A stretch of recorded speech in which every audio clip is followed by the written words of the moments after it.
And so, what's it like to be an influencer? Oh my gosh.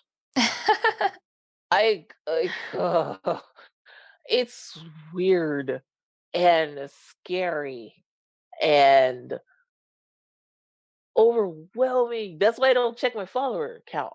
Mm. Like I the last time I checked it, um I had hit 10,000, and I was so happy because I got the swipe up button. Yep, That was everyone about wants it. that. I was like, okay, y'all can swipe up now because Yeah. I have such a hard time with trying to figure out links and then putting it where, and then I forget, and then so I'm like, oh my gosh, this makes it so much easier. And so I was happy about that, but I was still overwhelmed. And I ended up checking again, and when I hit 11,000, I think I had a meltdown. I was so overwhelmed. It was like that's a lot of eyes. That's a Mm. lot Mhm. of people.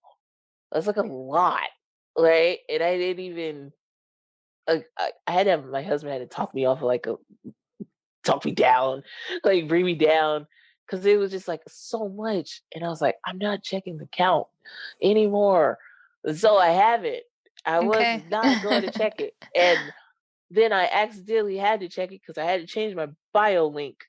And so then I saw it again. I was like, oh my gosh. So like I'm trying to like practice like the breathing techniques they teach you in therapy and not get so overwhelmed by it. And then I get the messages. And then so I try to read every single message that I get. And then I try to respond to every single message that I get. And when I respond to them, it's the reactions that they have. And then that sends me into like even more overwhelmed because they're like, oh my gosh, you responded. Oh my gosh, I can't believe this. Like Oh my God. starstruck. Yeah. And then I'm just like, oh, like paperback reading.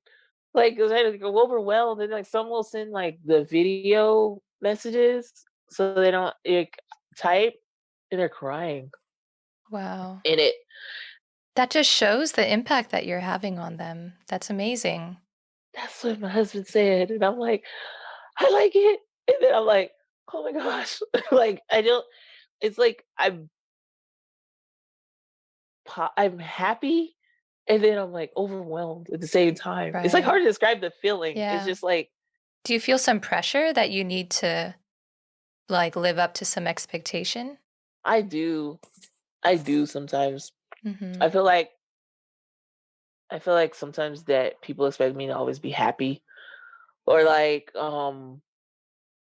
always positive about everything, and I'm not always happy or Yeah. positive or I actually like that about your account though, because you keep it real and you talk about the struggles. And that's actually what people can really relate to, like that vulnerability.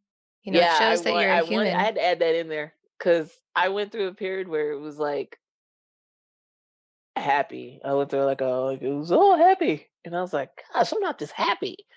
Like Mm. I'm really not. I'm like people are not this happy all the time.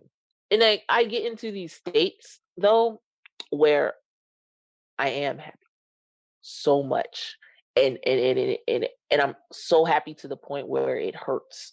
And I think that's probably a symptom of my diagnosis. But so I I want to keep it kind of like a balance between, I don't want people to be in these dark spaces because of ableism or because of how disabled people are treated or because of racism or because I cannot live in those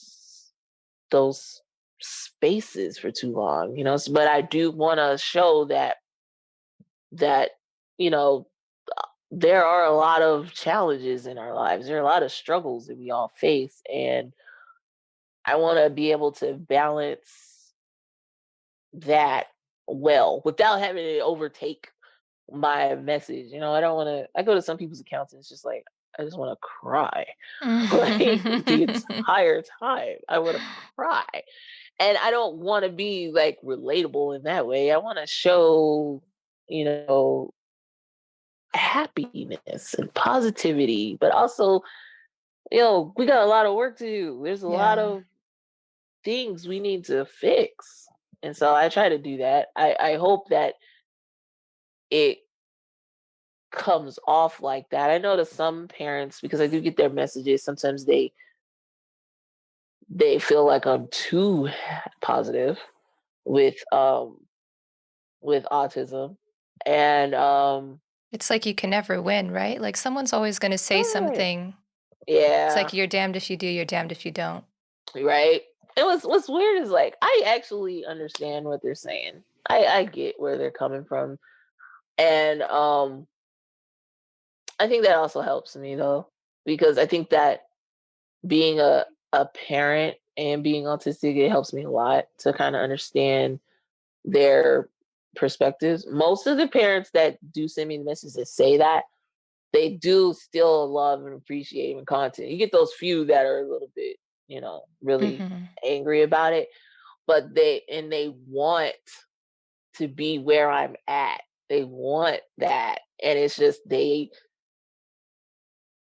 aren't quite there yet, and they're just looking for like some guidance or some help or um something like so I definitely understand those parents a lot. And those Hmm. parents do need our help, and I do understand their struggles a lot. Yeah. So I love them too. Yeah. You've been watching Autism Knows No Borders. If you like this video, please give it a thumbs up and subscribe to our channel. Also, we'd love to hear from you, so let us know what you think in the comments section. Click here to watch this interview in its entirety. You can also find us on your favorite podcast app.